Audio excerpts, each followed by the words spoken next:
Tere, hea koolipere! Meie oleme õpilasesinduse juhatuse liikmed Eliise ja Triinu. Meil on rõõm teid tervitada Tartu Variku kooli nimepäeva aktusel. Kooli nimepäeva aktus on selle õppeaasta üks viimaseid sündmuseid. Kui õpilasesindusega oleme korraldanud kooliaasta jooksul palju teisi suuremaid ja väiksemaid üritusi ning tegevusi. Ühena viimastest tegevustest viisime läbi möödunud reedel lemmikõpetaja valimise ning peagi avaldame teile ka nominatsiooni saajad. Kuid üritused pole ainsad tähtsad aset leidnud sündmused siin koolimajas.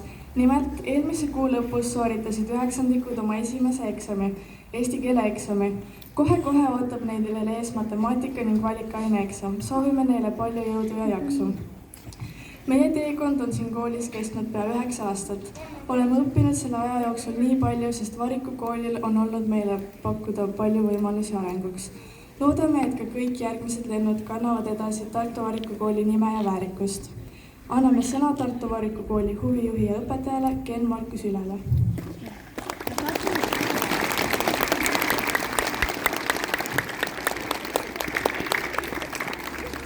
Tere ka minu poolt kõigile. Usun, et paljud teist on mõelnud, et mida see kooli nimepäeva aktus tähendab, et kus selline traditsioon on pärit. Siis ma natukene valgustan teid, kus see idee või traditsioon siis on alguse saanud. Nimelt pea 48 aastat tagasi, kui Tartu linnas otsustati, et oleks vaja ehitada üks koolimaja. See otsus tuli tänu sellele, et õpilaste arv linnas oli pidevalt kasvamas ning koolimajadest jäi puudus. Siis otsustatigi, et aeg on rajada uus koolimaja. Uus koolimaja hakati siis ehitama meie praegusesse asukohta, kus me siin praegu seisame, ja uue kooli vapisümboliks sai vahtraleht, mida on siis ta tänapäevani. Toona veel, kui koolimaja ehitati ja koolimaja 1980. aasta 1. septembril valmis, olime veel võõrvõimu all. Nimelt meie riiki valitses toona Nõukogude Liit. Ja Nõukogude Liidus oli selline traditsioon, et kõik koolid kannavad numbrit, mitte nime. Meie kooli nimeks sai toona Tartu 14. keskkool. Ja mida see number 14 tähendab? See tähendab seda, et meie kool oli avamise hetkel Tartu linnast 14. kool. Ja selline traditsioon toona terve Eestis valdavaks oli. Meie kooli üheks tunnuseks sai algusaastatel kunstiõpetuse õpetamine ja seda kanname me uhkusega edasi ka tänapäeval. Kui Eesti Vabariik 1991. aasta augustikuus iseseisvus, siis hakkasid toimuma suured muutused nii riigis kui ka haridussüsteemis. Esimene suur muutus haridussüsteemis oli näiteks see, et koolid hakkasid soovima endale numbri asemel oma nime. Meie kool hakkas soovima endale nime, mis annaks edasi meie kooli väärtusi ja meie kooli nägu. Meie kooli näoks oli siis, nagu ma enne ütlesin, kunstiõpetuse õpetamine. Ja tänu sellele süvaõppe edendamisele otsustati, et meie koolist võiks saada Tartu Kunstigümnaasium. Ja 1. mail 1997. aastal me endale uue nime saimegi ja lisaks saime endale juurde ka ühe traditsiooni. Nimelt hakkasime tähistama meie kooli nimepäeva aktust. Ja sellest ajast peale me olemegi alati maikuus tähistanud terve kooliga nimepäeva pidamist. Täna, tõsi, me ei kanna enam Tartu Kunstigümnaasiumi nime, vaid 1. septembrist 2014. aastast on meie kooli nimeks Tartu Variku kool. Aga traditsiooni jätkumist oleme pidanud endiselt oluliseks, sest maikuu on hea aeg, mil teha esmaseid kokkuvõtteid õppeaastast ja tunnustada selle õppeaasta parimaid. Ajaloominutid sellega nüüd lõppesid. Ma loodan, et saite siis natukene targemaks, aga nüüd on aeg jätkata siis aktuse pidamist ja varsti saame ka tunnustada selle õppeaasta parimaid. Aitäh!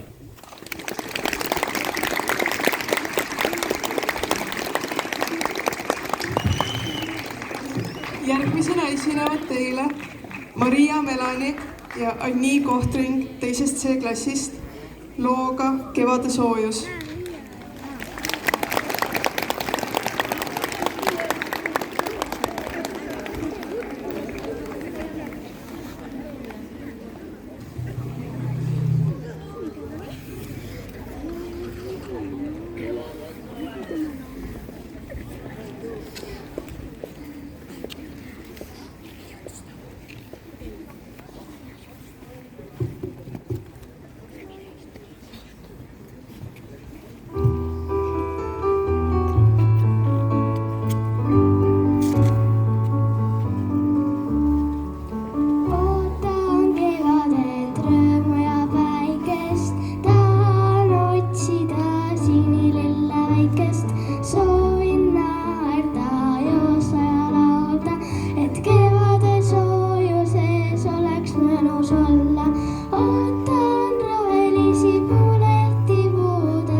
konkursinejatele. Järgmisena anname sõna Tartu Variku kooli direktorile härra Peeter Kikasele.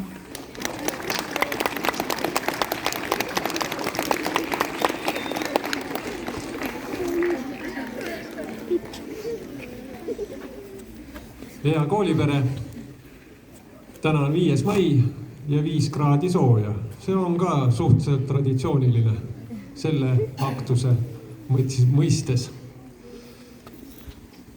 Õpetaja Ken Markus teile juba rääkis ajaloost ja nimedest. Ma võib-olla lisaksin siia lihtsalt ühe sellise fakti, et esimesed 17 aastat kandis kool nime Tartu 14. keskkool, järgmised 17 aastat kandis kool Tartu Kunstigümnaasiumi nime ja ma loodan väga, et Tartu Variku kooli nimi on meil ka 50 ja enamate aastate järel. Ja Ken Markus ütles ka seda, et teeme esimesi kokkuvõtteid sellest õppeaastast. Võib öelda, et see õppeaasta on olnud meile päris hea. See on olnud eriline, sest tõesti 9. klassidel on juba tehtud emakeele eksam ja ülehomme ootab neid ees matemaatika eksam. Kui tagasi vaadata sellele õppeaastale, siis üks asi, mis on eristunud või mis meid eristab eelmistest õppeaastatest, on kindlasti see, et meie kooli õpilasesindus on väga silmapaistev, on korraldanud üritusi, on aidanud läbi viia kõikvõimalikke küsitlusi ja tänu nendele on ka siis varsti te kuulete, kes on meie lemmikõpetajad sellel aastal. Aga kooliaasta jooksul on peetud üksjagu igasugu võistlusi, konkursse, olümpiaade, nii ülelinnalisi kui üleriiklikke. Kõiki, kes nendele häid tulemusi saavutanud, ma siin kindlasti ette lugeda ei jõua. Mõned neist, kes on edukad olnud mitmetel olümpiaadidel. Eliise Laus füüsikas, keemias. Esikümnesse on jõudnud ka Loviise Aunap, Anna-Liisa Vassar, Annabel Tamm, Emma Täht, Anna-Maria Desjatnikova, Paul-Joosep Paris. Need on mõned, aga väga hästi on läinud ka meie õpilastel spordis ja töö ning tehnoloogia õpetuses. Üks sündmus, millest veel rääkida, me saame rääkida, mis toimub tulevikus, mitte väga kauges tulevikus, vaid ülehomme, on võib-olla selle õppeaasta kõige suurem üritus, on meie kooli ülekooliline näidend, Alice ehk 9 unenäopilti, millest te olete ju kõik juba, mille valmimisel te olete juba osalenud. Näete, on üleval näitus, on televiisorist jooksevad vahvad väiksed multifilmid. Nii et on mida oodata.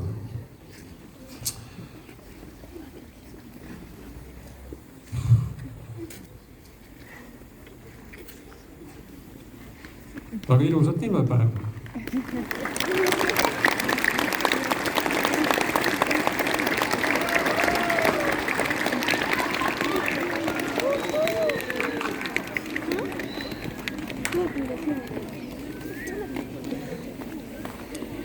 Vahepeal on toimunud ka Paul Kunmani eestvedamisel meil 33. karikatuurivõistlus, mida naerad koolijuts.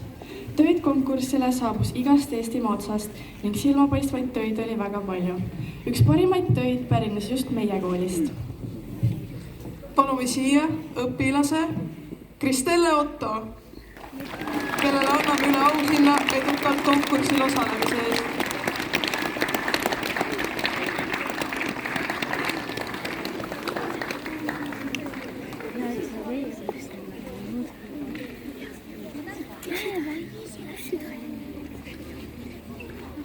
Aeg on välja anda tänase aktuse esimene nominatsioon, mis kannab nime Aastategu. Ma ütleks, et see on isegi et laureaat või siis võitja ja see on siin paberi peal kirjas, ma tõesti ei tea ja kohe loen. Kevadetenduse Alice ehk 9 unenäopilti korraldamine.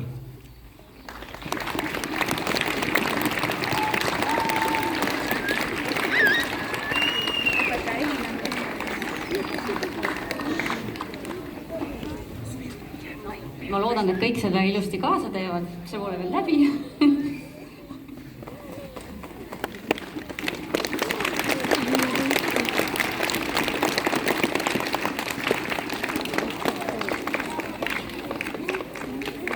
Nii, väljaantavad nominatsioonid pole sellega veel kuidagi lõppenud. Järgmise tiitli kuulutab välja Tartu Varikukooli huvijuht ja õpetaja Ken Markus Üle. Nii, aeg on siis anda välja uuenduslik tiitel, mida varasemalt meie koolis ei ole kunagi välja antud. Ja see tiitel kannab siis nime Hooliv kaaslane ja tiitliga tunnustatakse õpilast, kes on heade õpitulemustega ning osaleb kooliellu panustamiseks ja on heaks sõbraks ja kaaslaseks kõikidele koolikaaslastele. Seega selline üllast eesmärki teeniv tiitel antakse siis kohe esmakordselt välja ja selle tiitli saab endale õpilane, kes käib 9. klassis ja kannab nime Eliise Laus.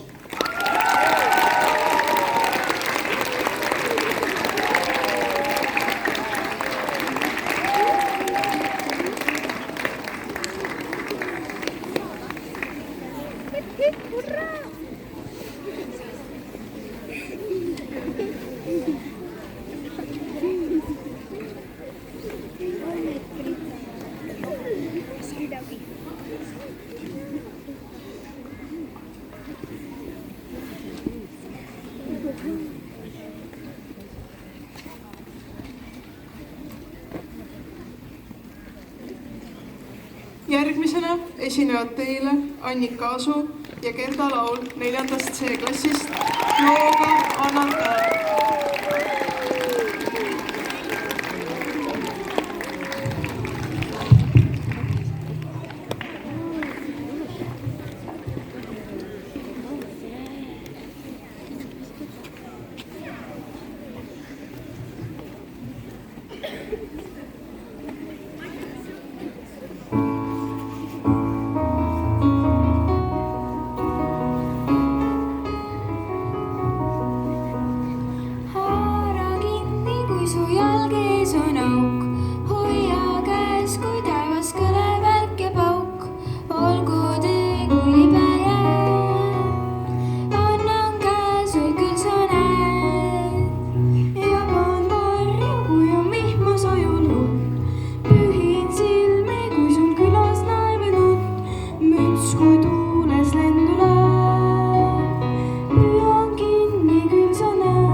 nagu avakõnes ütlesime, siis toimus möödunud nädalal koolis lemmikõpetaja valimine.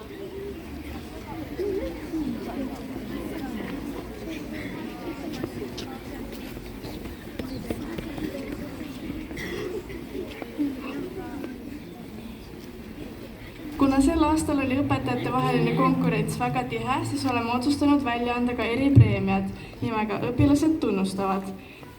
Eripreemia pälvivad õpetajad, kes said õpilastelt rohkelt tunnustust. Esimesena pälvib eripreemia õpilased tunnustavad Katrin Reino.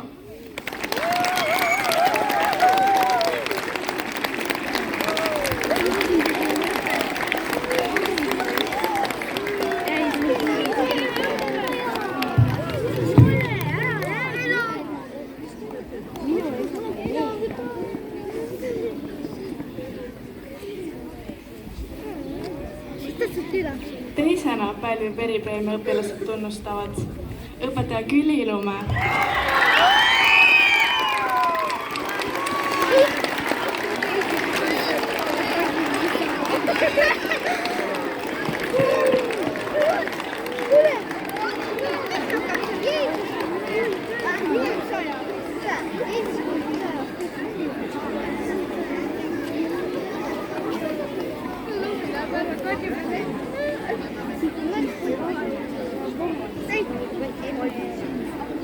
Õpilased tunnustavad ka sind, Monika Tsirp.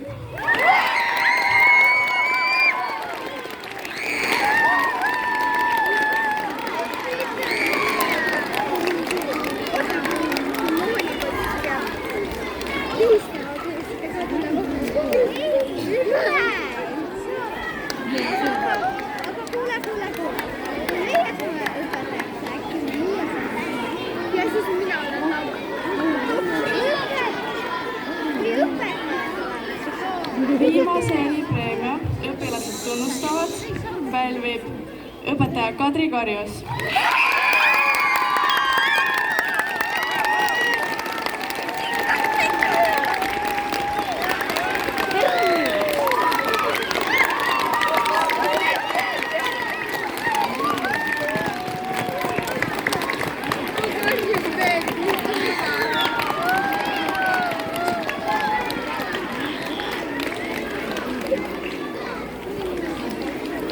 Sellega on eripreemiad jagatud ning on aeg välja kuulutada lemmikõpetaja tiitli saaja esimeses kooliastmes.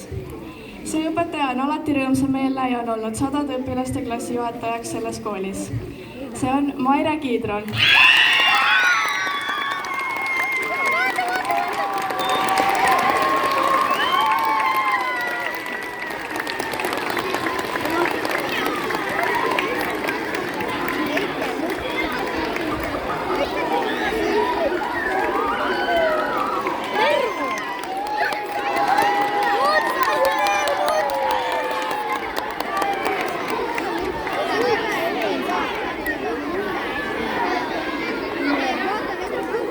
Lemmikõpetaja tiitli teises ja kolmandas kooliastmes pälvib karismaatiline ja oma õppeaine tõeline patrioot Katrin Klaasson.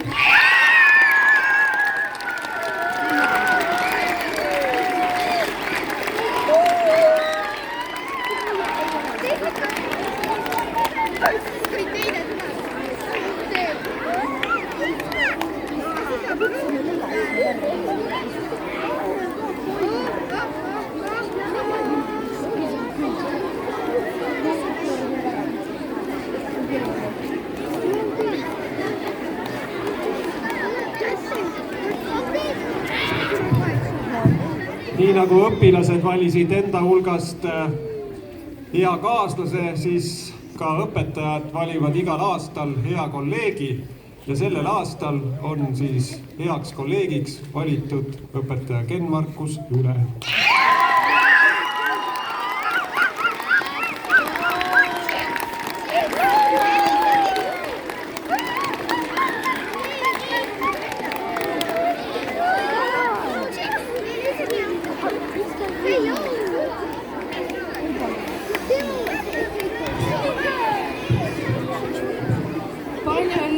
nendele, kes täna koolipoolse tunnustuse on pälvinud. Aga nüüd on aeg laulda üheskoos meie kooli hümni.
Sellega on meie tänane õhtus lõppenud. Ilusat koolipäeva!